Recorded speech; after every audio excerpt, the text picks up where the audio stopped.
Okay. Welcome everyone to today's session on Just Don't Do It. Finally, a session on how to say no at work. Oh, wait, I have a great idea. You know what we could do? We could just take the content from this and kind of make it into this 18-part online learning module. And we could like share it out with like PLA and Khalifa and stuff like that, get it like national, and there's like, we could do all these like animated things and like make little characters act out all the stuff. But we're in our session right now. Food grade So if we gloves. could talk about that later. Oh my gosh, can't believe he's asking me to do this stuff in the middle of a session. So as I was saying, welcome to Just Don't Do It. Finally, a session on saying no at work. Kieran and I are delighted to be with you today and have so many people joining us. My name is Christine Krieger, and I'm the professional development consultant for the Colorado State Library. And my name's Kieran Hickson, and I'm the rural and small library consultant at the Colorado State Library.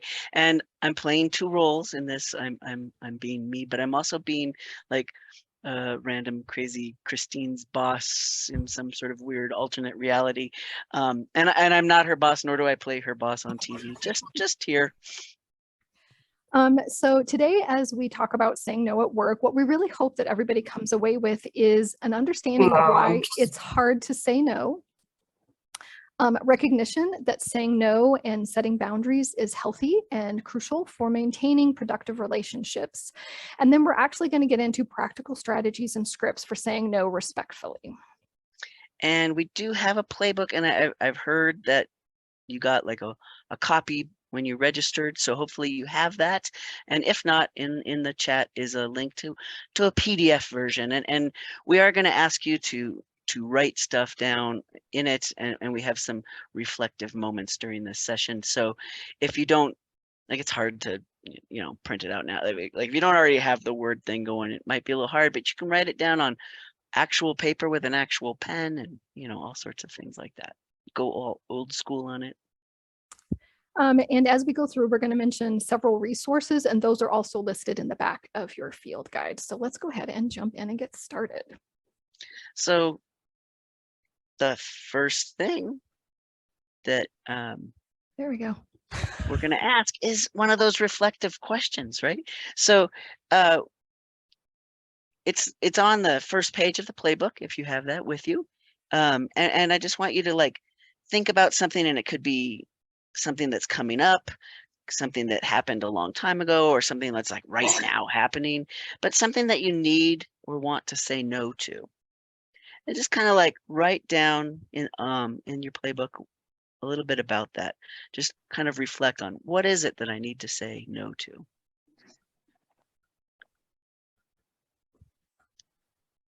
And we're gonna work through, how to say no throughout the session. So we'll give you a minute to think about it. And if you feel comfortable, you can share it in chat. We don't, don't need real, detailed specifics so that we all know who you're trying to say no to and why. But, if you feel up to it, feel free to share it in the chat. And while we're having you guys work on that little bit of reflection, I skipped over our little housekeeping. We're going to ask that everybody be muted today. We will do one breakout session later as we have time, but keep yourself muted for today, but do feel free to have your camera on or off as you see fit. Sometimes it's nice to see friendly faces. We'll give you just a little bit more to do that reflection before we move on.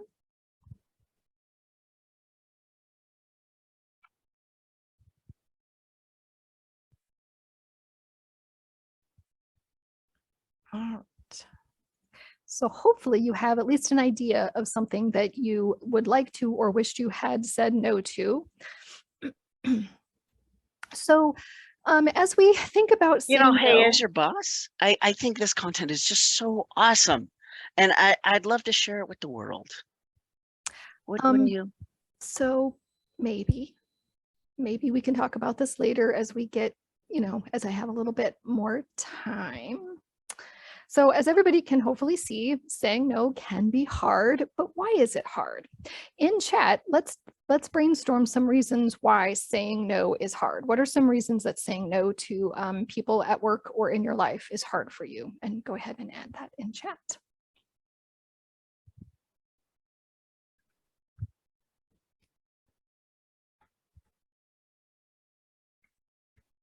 Yeah, we feel like we're disappointing them. We don't want people to get mad or think badly of us. Yep, we don't like to upset people. What else? What are some other reasons? It's our job. Oh, Catholic guilt. Saw that. Yeah, that's always a good one. Because your supervisor is asking, and you can see as we continue to play our scenario, we will cover that. We don't want to get fired. Right. We don't want to hurt people's feelings. The more I do, the more they will value me. Yes, we're going to talk about that, Amy. Good point. Some things are part of our job. Absolutely. Baptist guilt. Everybody else is doing it. Yeah, like we don't want to be that one person who doesn't do the things. And so we have Catholic guilt, we've got Baptist guilt, all the guilts. All the guilts. Yes, a little bit of perfectionism, a little bit Mhm. of overachieving going on, and a lot of people pleasing. Yes, and we want to I can't say, I'm mixing Foster. foster and culture. We want to fulture. Okay. Yes, and collaboration. Yes, and sometimes we can do it, but we don't want to. Yeah, these are great. You guys are bringing up very open and honest reasons for it. I will also say that our culture, or done right. yeah, our culture also supports this. Western culture, maybe more so than others in terms of encouraging overwork and overcommitment. We're going to talk about that. And how many of you have heard the term vocational awe?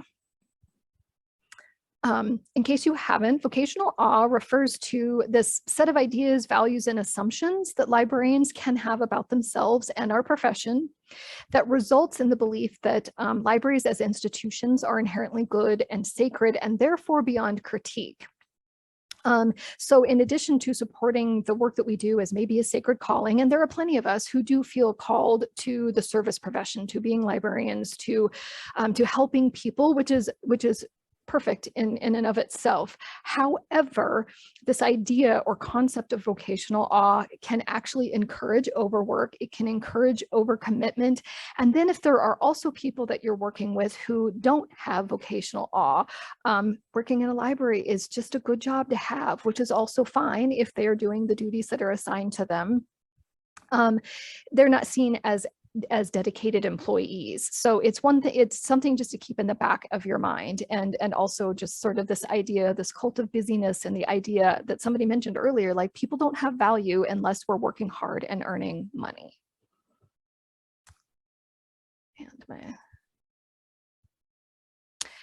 So let's dig a little bit deeper now. How do you feel when you say no? What are some ways that you feel when you want to say no or when you say no to people? Let's talk about our emotions. Yeah, guilty.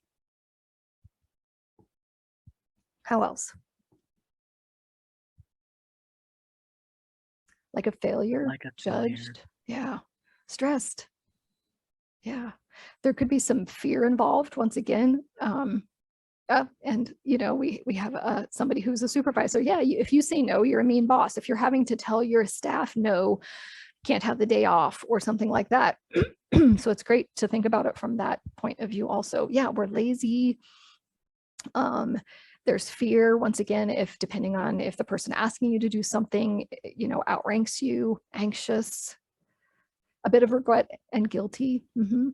Yeah, these are all great. Anything else before we move on? We can feel manipulated. We could feel maybe sadness or hopelessness. Honestly, I just feel exhaustion most of the time. Yeah. And so I think it's important to remember that lots of emotions can be wrapped up in saying no. And we're going to talk about that as we move forward as well. So we've talked kind of about why it's hard to say no and how you feel when you're saying no. So why do you say yes? When you want to say no and you end up saying yes, what is that going on in your head? What is that?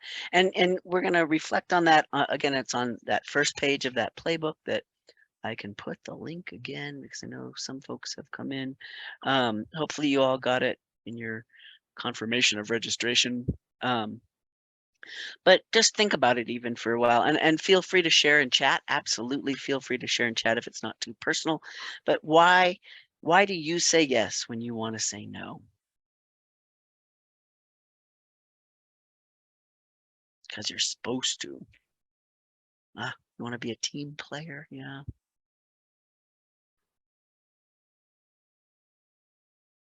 Ooh, trying to keep the peace. Yeah. Oof. And if you don't do it, nobody will. And sometimes, as Melissa says, there are things that do need to be getting done. So we're going to talk about all of this. Yeah, expectations.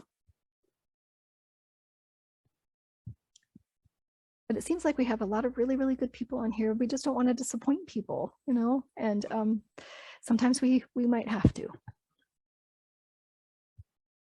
Yeah, rather burden yourself than somebody else. All right. Well, as we move forward, keep thinking about all of this. And the first thing that we need to remember about saying no is that it is actually the key to healthy relationships, both with ourselves and with others. Saying no is actually a gift that gives us several things that we need. First of all, saying no to some things provides room for more meaningful activities. We're actually able to say yes to things that are more meaningful because we only have limited time, energy, money. And so we do need to think about ourselves and our skills. And, you know, we're talking about this in the context of work, but it's works for family and friends as well. Like we do need to consider our own time and energy and happiness as we're thinking about what we say yes to and what we say no to. We need to remember that saying no is equally important as saying yes. I've actually read it several times that saying no is a precondition to saying yes effectively. You cannot truly say yes to one request if you're not saying no to others. So saying yes actually always requires saying no to something else first. For example, I'm the professional development consultant for the Colorado State Library. And there are a million different topics that we can provide training on. But in my job, I only have so much time, energy, and money, resources to hire trainers and that kind of stuff. So I have to be able to set a priority somehow on what people need and what I'm able to provide. And trust me, there's lots of times that I want to say yes to people and provide, you know, training on literally everything, and I just can't. So when you are thinking about saying yes to something, you want to be able to ask yourself why you're about to say yes when you really want to say no. You want to actually take a moment and think about this. Learning to say no can actually help you feel more confident and in control of your life. Once again, I think a lot of us need to let go of these expectations that we have for ourselves and for others that don't necessarily serve us, right? So once again, I constantly battle with that feeling of I'm not doing enough. Maybe the work I'm doing doesn't matter. Maybe I should be doing something else instead. And we need to acknowledge and address those feelings, listen to our emotions, but then be able to eliminate some of that anxiety about choices. Once again, if you're able to say, I can't do X because I'm doing Y, you'll have a little bit more confidence. You'll be able to state why you need to say no to something and be more comfortable saying both yes and no. And then we need boundaries to protect our time and energy. Once again, these are finite resources, and saying no is part of setting boundaries.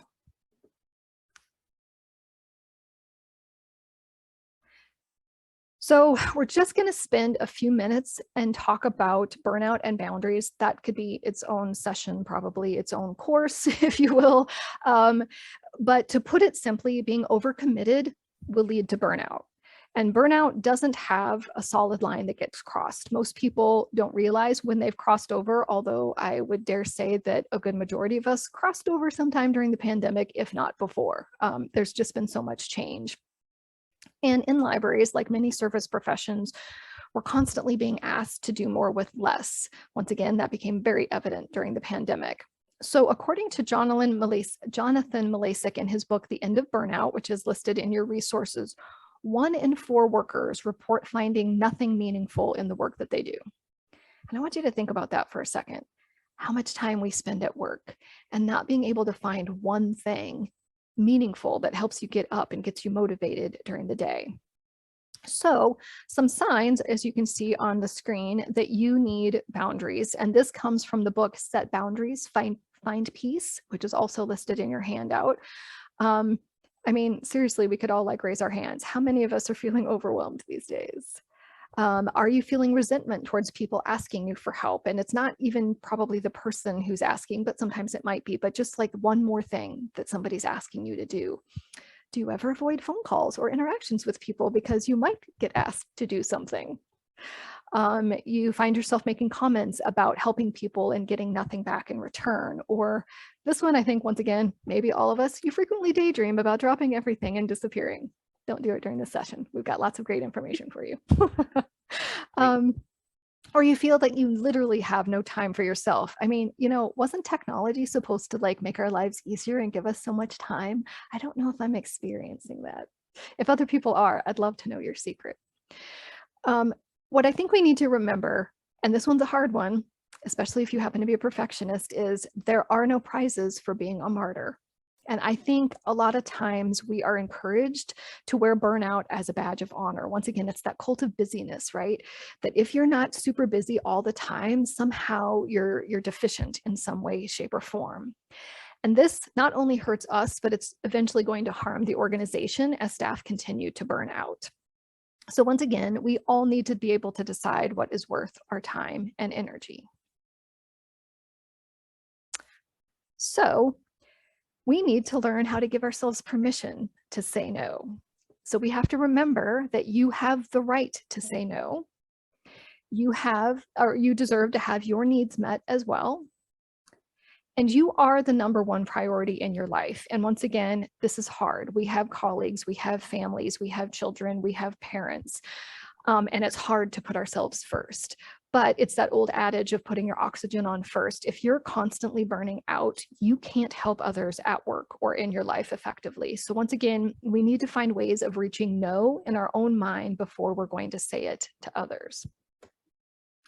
So to kind of sum all of this up, for every yes you say to something kind of outside your normal workload, you are literally saying no to something else, whether you're consciously making that choice or not. So we need to find ways to set and protect our boundaries. And on the bottom of page 2 of your handouts, again, there's a little place for reflection. And we're doing this again. And I want you just kind of to reflect on why do you want to say no to the thing, you know, in that first reflection activity that we had you do where you thought of the thing, you know, why do you want to say no? What are you saying yes to? And then literally on the top of page 3, give yourself permission to say no. We want you to actually give yourself permission. And again, feel free to share in chat.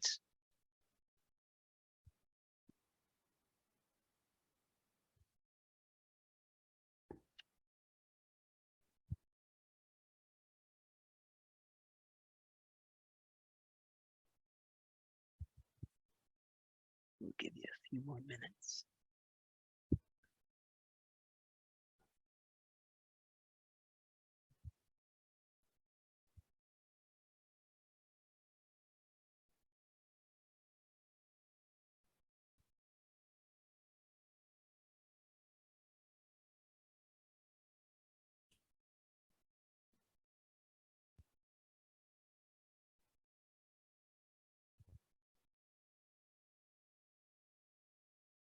Christine, have you practiced making a rewinding sound?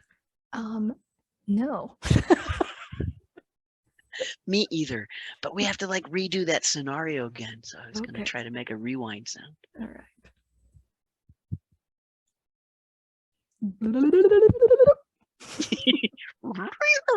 Okay. Yeah. That sounds like a rewind sound, right? Okay. So as your boss, I think this content is really great and I really want to share it kind of more, you know, like nationwide. And it just seems to lend itself to an 18-part online animated, you know, not non-synchronous class. I think we could even like, you know, work with like PLA and maybe even get an IMLS grant. You could write the grant and then we could start kind of, I think I really think it's important. So what if you planned to roll out kind of as a test this 18-part blended learning thing within the next 3 months? So I am thrilled that you think that this content is worth sharing. I have worked very hard on it. However, in order to do such a large scale project, I'd have to drop all of my other projects, and I'm not sure I can get it all done in 3 months. How might we prioritize? Because I would want to give this the time and attention that it deserves. Okay, well, let's think about this and talk about it because I really want this to happen, and maybe we can figure out a more reasonable timeline. So William Ury, who is the author of A Power of a Positive No, also in your resources, states that no is the tension between exercising your power and tending to your relationships. And I think that's very powerful. We have to remember that it is okay to say no to our colleagues and even our bosses in order to protect our mental, emotional, and physical health. What we need to do is think about what our needs are and if saying no is realistic in each case. And we're actually going to walk you through how you analyze all of this. It's important to state clearly that there always will be things that we cannot say no to, sometimes because our bosses can't say no to the people above them or our family members or whatnot. But we need to be able to understand and advocate for the best use of our time, energy, and skills. So there's another excellent article in your resources, which is called When to Say Yes or No, that posits that learning to say no will, once again, make you more comfortable interacting with others. Once again, when you know where you stand, you know what your capacity is and when you can take on more and when you can't, you'll be able to not go hide when somebody asks you to do something. You'll be able to say no with confidence. Workaholism is a hard addiction to recover from. Once again, our culture does uphold it, but you ignore your capacity at your own peril, and it's the fastest route to resentment and burnout. In this article, Meredith Farkas, who used to be a therapist and is now a librarian, recalls a tweet that she found. I couldn't find the original tweet, but the tweet read, "The pace you set is the pace you'll expect." So the more, yep, go ahead. That's really interesting. Because when I was young, well, long ago in a galaxy far, far away, when I was young, I worked at a factory. And when I first started on the first day, I had my little song in my head. I was like just doing the work as fast as I could. And I was kind of trying to make a game out of it because it was something I just learned to like see how fast I could go. And this older guy, tapped me on the shoulder and he was like, "Hey, like, looks like you're having fun, like whatever, but you need to slow down because we work here all the time and the pace you set is the pace they're going to expect for all of us. And, we come here every day and we've worked here for years and this is the pace we can do, Yeah. kind of, yeah. That's a very important story. And I'm looking at some of the comments here about like, sometimes we take on so many projects, we forget that we've actually even said yes to some things. People are feeling exhausted and stretched too thin. So I think we're kind of all, maybe on the same page as we're thinking about this. But we need to remember that the more we as individuals say yes, the more that our organizations are going to expect. And it's not necessarily coming from a nefarious place. It's once again, well, everybody was doing this much before, or, Timmy over here is able to do this.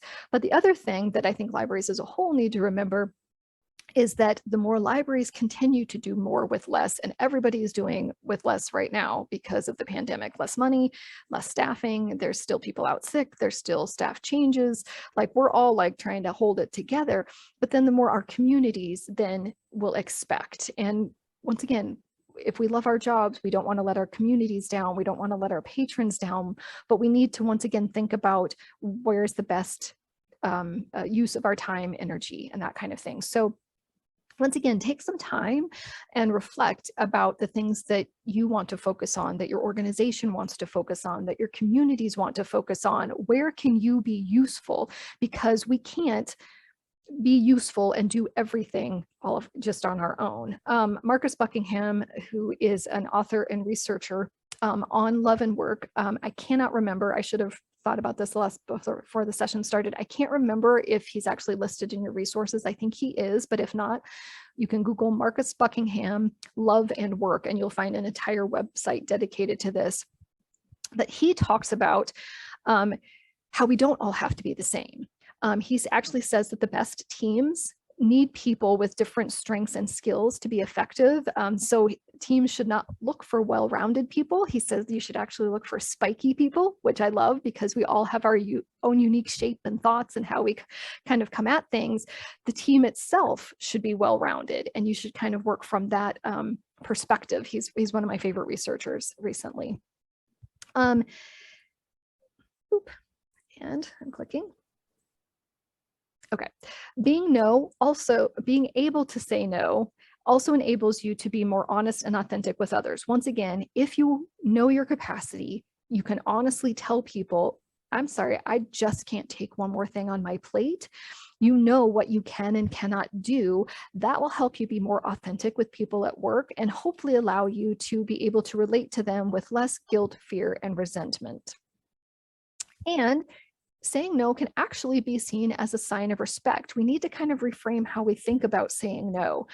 Saying no to some things helps us all focus on organizational and team priorities. It helps us avoid unnecessary scope creep. We're able to show up and do quality work. We won't be missing deadlines. We won't forget about that project that we said that we were going to say yes to. And we won't then be letting people down unexpectedly. Also, it's a way to avoid burnout. You're going to hear us say that a lot of times. Burned out workers literally cannot serve colleagues and our patrons well. So saying no, being clear actually can save relationships. Even if it's a no, it allows other people to make needed adjustments. So once again, when stressed and overcommitted, we cannot bring our best selves to work. We need to be able to put ourselves first so that we can be of use for others. And we really can't expect other people to respect us if we don't respect ourselves and our boundaries. All So, righty. it's Kieran's turn. So I want to do a little brainstorming with you. If you've noticed the scenario that Christine and I have been doing throughout, what I'm wondering, if you'll help us kind of brainstorm here, is how she might know that she needs to say no and what the implications in the relationship might be. You might notice I keep stressing, as your boss, I want this to happen, right? And I keep getting these big, great, happy, I'm excited about it ideas about how we could make it even bigger. So just go ahead and chat. And if you have any ideas on how Christine might know that she needs to say no, or what the implications might be in this relationship if she says no.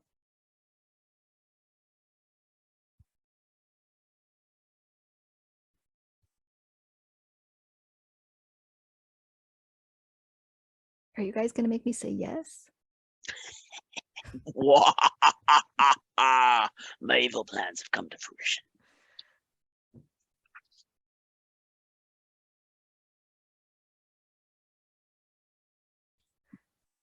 Right. Chloe has a good point that I could get passed over for other projects if I say no. Once again, it's my boss that is asking. That is a good point. Mm-hmm. Shoot, I hadn't thought of that. Yeah. Now I have to say yes. What else? My boss may lose respect. Yep. And while you're thinking about this, let's throw something else in. What might I gain also if I do say no, so that's not always coming from a negative point of view, but.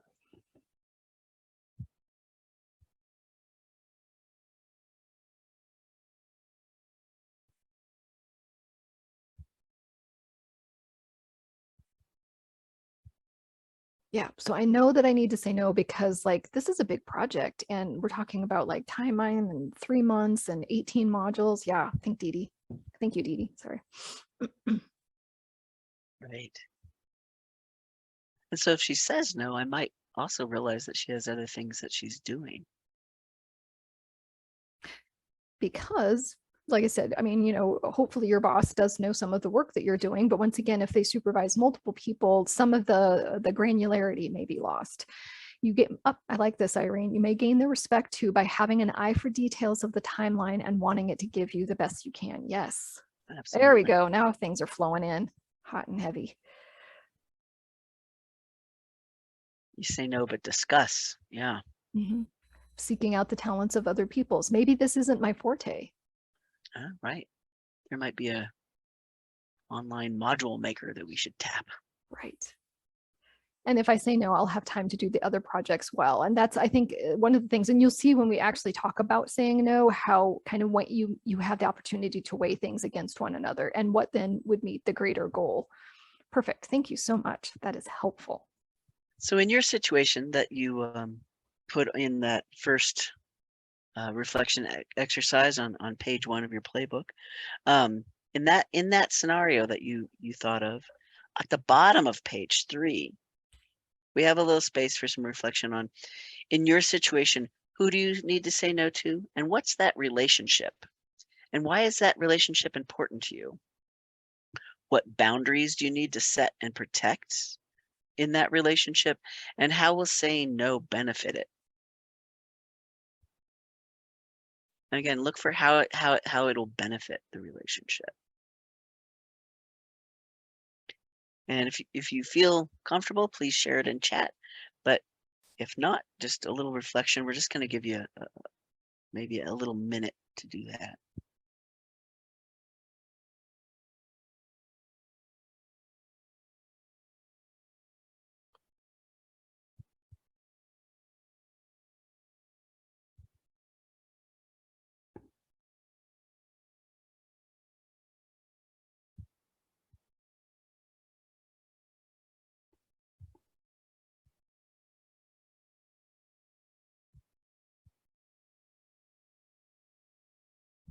We have some people sharing that you often need to tell yourself no, because sometimes we do want to do it all, right? And like, I'm a very curious human being. And so when somebody's like, hey, do you want to partner with me on this thing? I'm like, yeah, because I want to learn about the thing. And then I remember all of the other things that I'm supposed to be learning.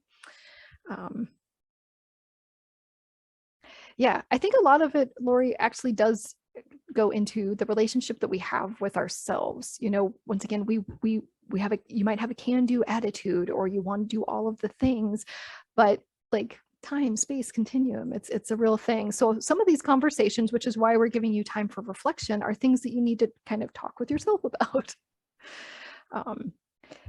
I like what Lindsay says, that they'll know that you're comfortable enough to be able to tell them no. Like having open and honest conversations, you have to be vulnerable, but they can lead to some really great places.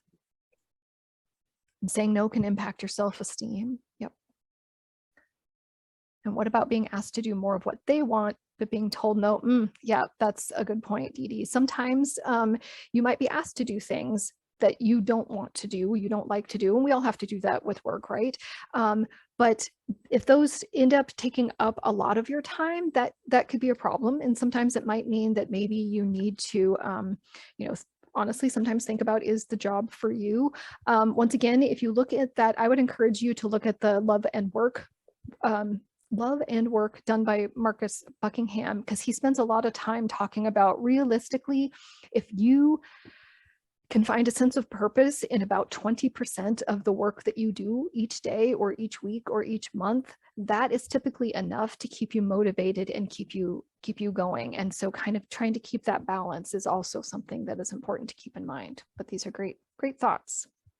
So hopefully you've had some things jotted down, once again, as you're working through your own scenario here as we move forward. Okay. So you guys are like, we've been here for half an hour and I want to learn how to actually say no. So here we are.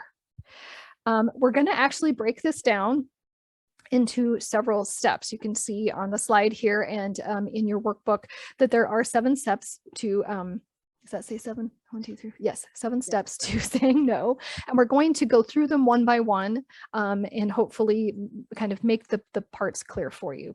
So the first is you want to be able to assess the ask, and that requires thinking about who, what, when, where, and why. So once again, we need to think about who is asking us to do this work. Your assessment of the ask may be different if it's a colleague versus your boss and somebody who has authority over you. You also might want to think about who you might be working with, or who is this work for? If we're talking about something that is going to be for the public, is it going to be actually serving people who live in your community? These are all great who questions that you will want to run through. The next is, what are the what questions? So what are some what questions that might come up? Can you guys think of some what questions?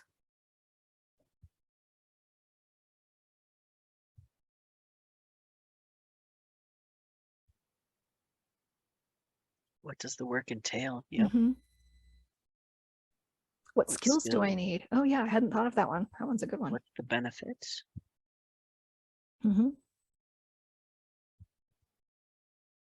I always like to think about what help am I going to get, or what resources am I going to have?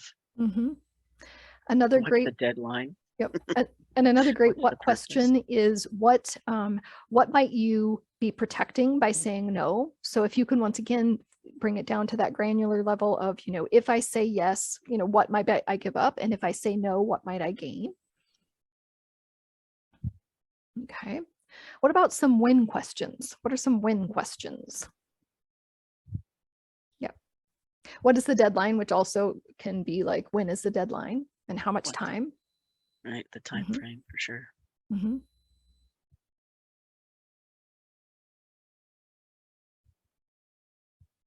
When do I have to start? Right.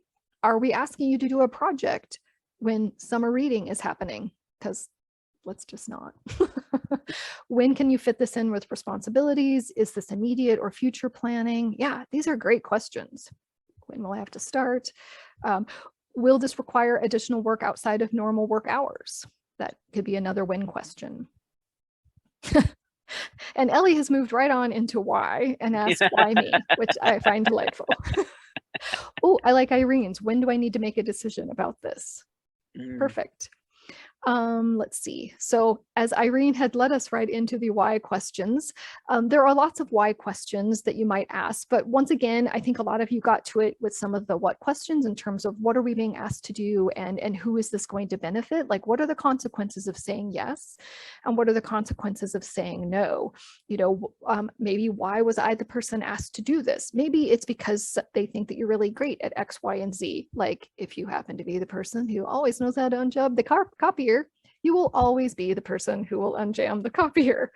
But also, like, why do you want to say yes? Or why do you want to say no? And once again, are there any hidden costs or benefits to saying no? So there's a lot of questions involved with saying, with those who, what, when, where, and why. And Kieran, I'm sorry I interrupted you.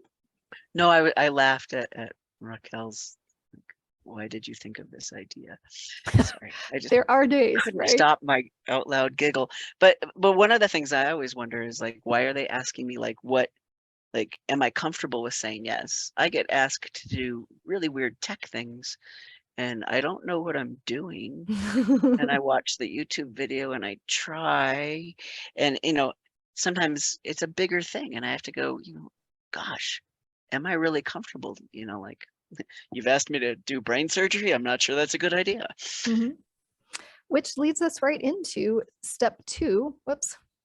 Like sometimes my forward arrow is working, which is listening to your emotions. Once again, we talked a little bit about this before, but you want to listen to your intuition. And I think that that's something that, once again, we don't do often enough.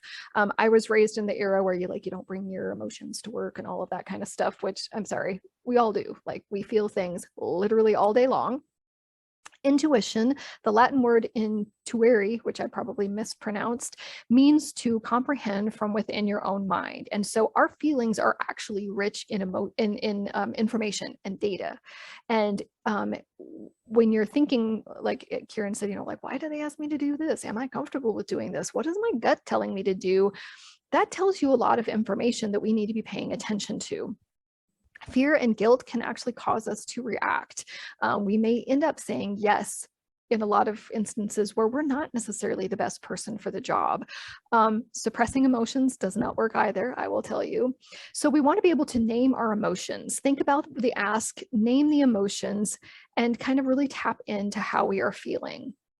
Step 3 is reframing and re-envisioning. So once again, we want to focus on long-term benefits. What are the values? The values of the team, the values of the organization, our own values, and what does this allow us to say yes to? If we say yes to the project, ultimately, what does that allow us to say yes to in terms of serving the communities that we serve?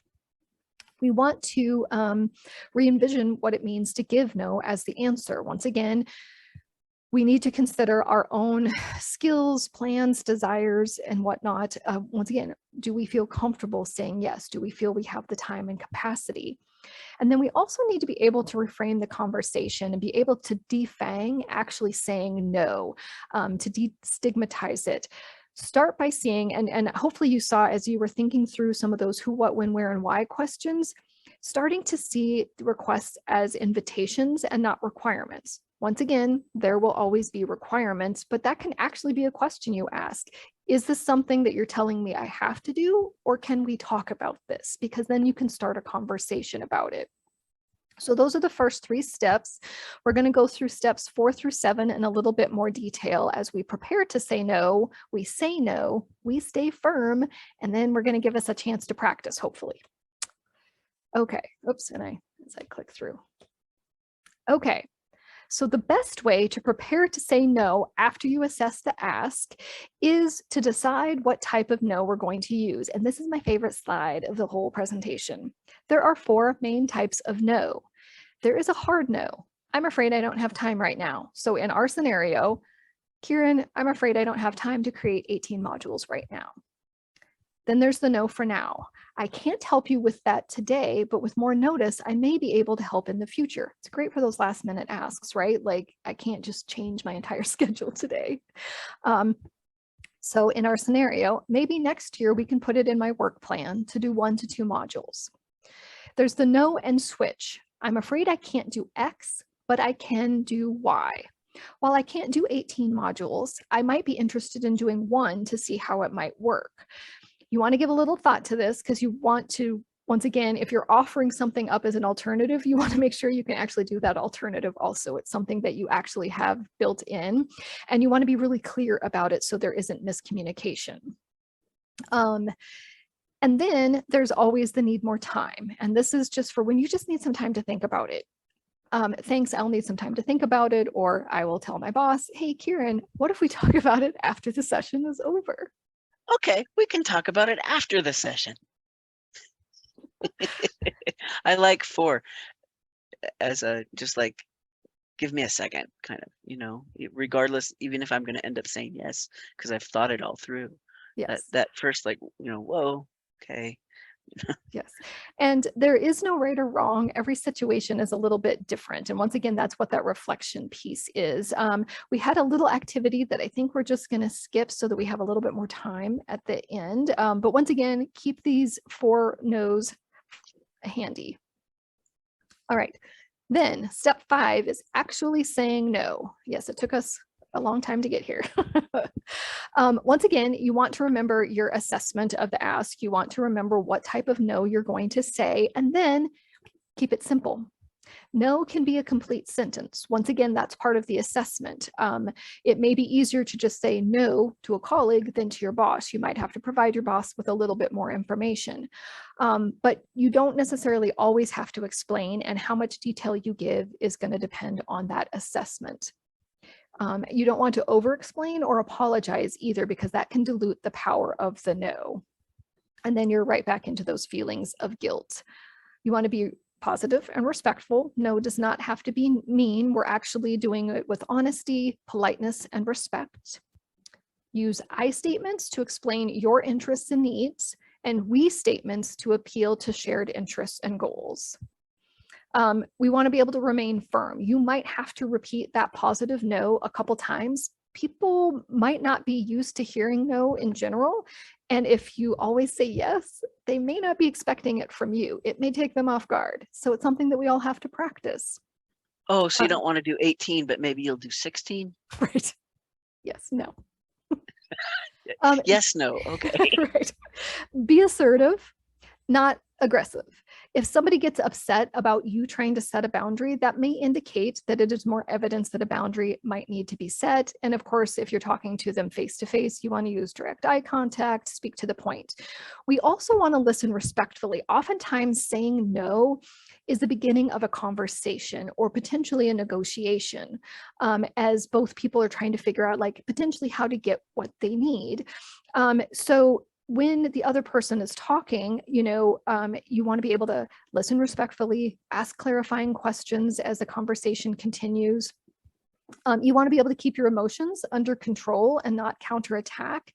And then lastly, we have to be able to accept no's from other people graciously as well. And then there is practice. And I'm looking at our clock. I don't know, Karen, we might not be able to practice in breakout rooms. Let's see, how can we do this? We were going to put you guys in breakout rooms to have you guys practice with one another saying no. I wonder, can we do it in 5 minutes, Kieran? Let's do it. Let's do Okay. it. I have All right. faith. All right, we will give this a shot. We have And if you need to 45. say no, it'll I'm be going to put fine. people into rooms with people of 2, and then inevitably, because we have an odd number of people, somebody may end There up will with be the a room by 3. themselves. But what you're going to do is you're going to, if you feel like sharing your situation where you're saying no, you'll give super brief context.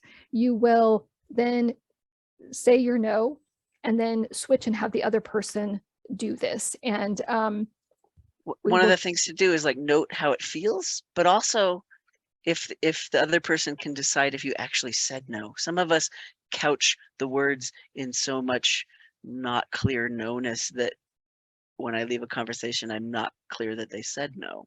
So if you can kind of work on that, like and notice if the other person says that. I will also say, because I did notice we had about 5 people leave the session. If you don't want to go in a breakout room, no one's going to make you.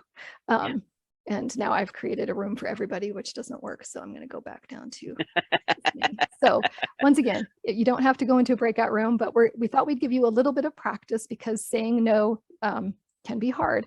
And we'll give you about 5 minutes. I apologize, we don't have longer for this. I feel like I still have too many rooms. Let me go back down to see how that goes. Yeah, and if your audio is not working, you can use the chat in your breakout room.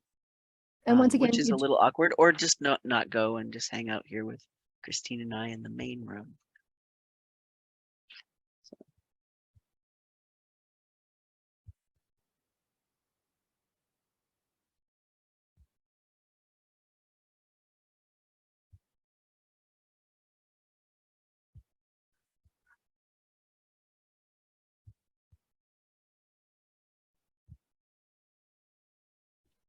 You might want to move Melissa in room 8 into another room, maybe room 5.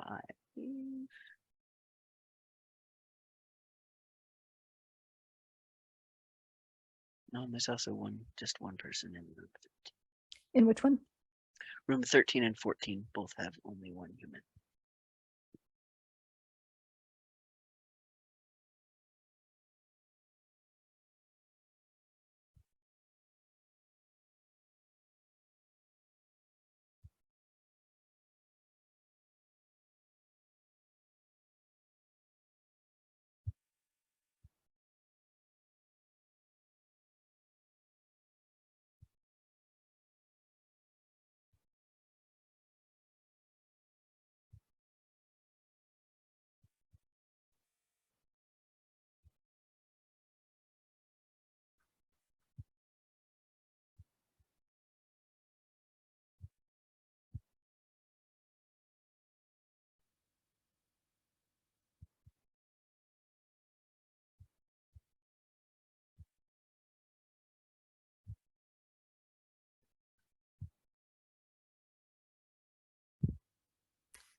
And there are no scripts on page 2 of the playbook. I forgot to mention that. Yep. But for the folks that didn't go into a breakout room, there are some scripts in the playbook, and put the link to the playbook again, just in case. So we're going to give the people in the breakout rooms just about 5 minutes. I'll keep an eye on the clock here, but feel free to use this as a time to do some reflection, or if you have some questions for us. We appreciate check out the scripts. Yeah, or check out the pages of scripts. playbook. We appreciate you being willing to hang out with us while we do the breakout rooms.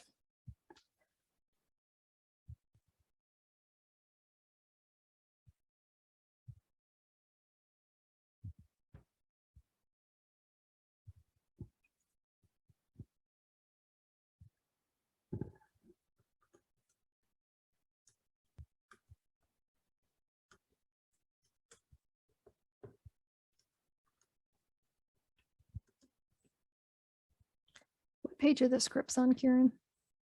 They're the last 2 pages of the playbook.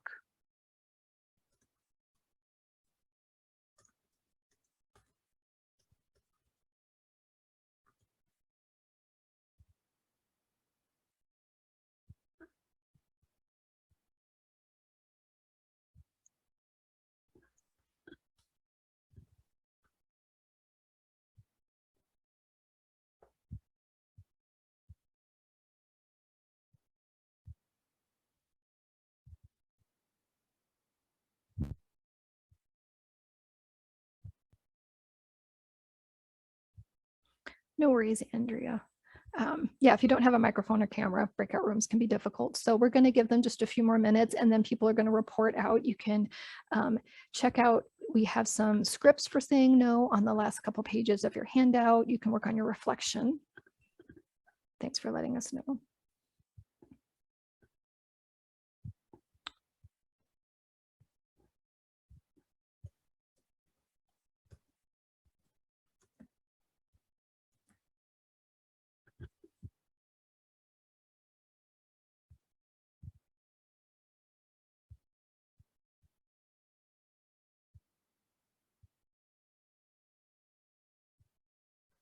Oh, and thanks for letting me know, Melissa. I was trying to keep an eye on and moving people into rooms.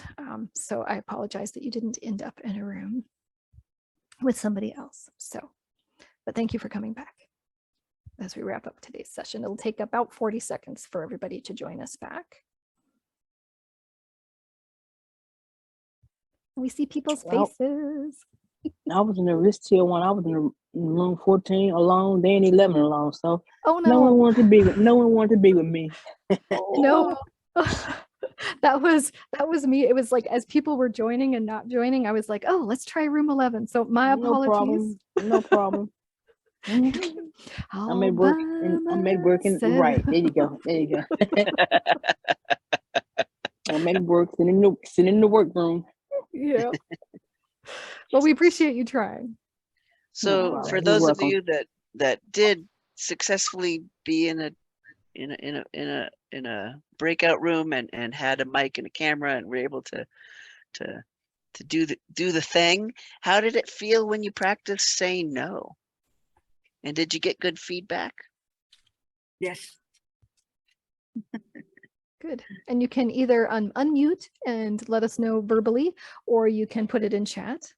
Just kind of curious. I know you didn't have a lot of time. We thought we might have about 8 minutes, and that was not the case. It's a lot easier to say no when the people that you're talking with are fully expecting you to say no. This is true. This is true. Exactly. Kind of a setup. Exactly. It's a room with cushions, you know. Yeah. No hard edges here. Anything else that anyone would like to share about practicing saying no? And I think, Christine, are you going to try to bring the slides back up? I am. The action plan is on page 6 of the playbook. Okay, let's see here. I have to get to which the right. is what we're gonna. Christine and I were just talking about this earlier. No matter how many times you've used Zoom, it's always this awkward moment of like, share the screen. Okay. Here's the action plan. There we go. Our action plan. Woo! Which is, you might notice just kind of relisted reflection questions. And you can finish this later and work through it with the one that you put in at the beginning that you wanted to work on, and kind of, actually draft it out, think it through. I noticed, Irene, you said that you read the scripts at the back, not even in a breakout room, but then you could feel that you're tensing up, and sometimes, that's the thing, like a little practice, a little like pre-planning. I mean, it might feel a little awkward, it's different, of course, as was it Dee Dee earlier who said that it's different to say no to somebody who's completely just there to hear you say no, right? But you can use these questions once again to kind of practice the planning so that you're not just reacting when people say stuff, but then you also might be able to practice with your spouse, practice with your cat, practice with a colleague who, supports you, and that kind of stuff. I think realistically is we just don't have enough practice saying no because we feel we're expected to say yes. So my cat practices saying no to me. I know. My pets just ignore me pretty much. So as we are wrapping up for today, and I don't know if I actually managed to give Kieran the URL to Yes, I got it. Oh, good. So as we were doing the preparation for this session, we found this flow chart that I thought was hysterical. So as a gift to you, Kieran's going to put in chat a link to the PDF of this flow chart. And you can put it up at your desk or wherever it is that you might be able to look at it and remind yourself about what you learned at today's session and how you might plan to say no. But I just thought the flowchart was pretty funny, like your decision to take on a new project. Do you have enough time to do this? If you don't, say no.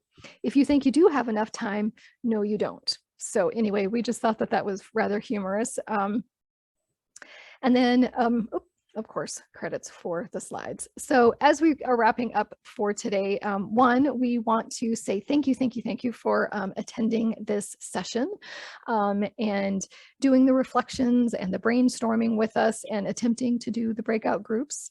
And let's see, let's make sure that the link is the working. last link I put in works. Okay. I don't know necessarily what happened before that. Okay. Just say no to Kieran putting links in chat incorrectly. Okay. And we do have a couple minutes for questions. And then Kieran, also, if you could post the link to the survey. We would love to know what you thought about today's session, what you liked, what you didn't like, and any other information that you would like to have. So Kieran put a survey in chat. And once again, Kieran and I are here for a couple extra minutes. If you have questions, the recording and the slides for this session will be available on the Libraries Learn website probably by the playbook. Yeah, hopefully by tomorrow. I'll post that link into chat as well, where you can find it in just a second. And also, if you need I know I have to type for a second. If you need a certificate from me, I am putting my email in chat. Give me a second.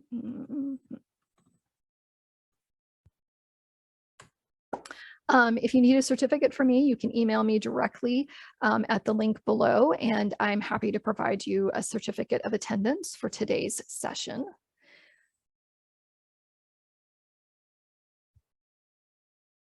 Oops, where's Zoom? Zoom, come back.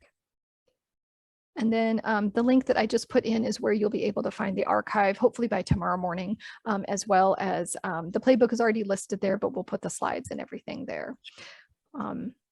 So I don't see any questions. Does anybody have any questions at all? Thank you, Lori. She's glad we didn't say no to doing this session. Yes, the jokes that we've been doing between ourselves about saying yes to saying no and all of those things has been great. Well, once again, thank you so much for joining us today. I want to thank my co-host Kieran and our wonderful captioner for today. And thank you all. And I hope everybody has a great rest of your day. Thank you so much.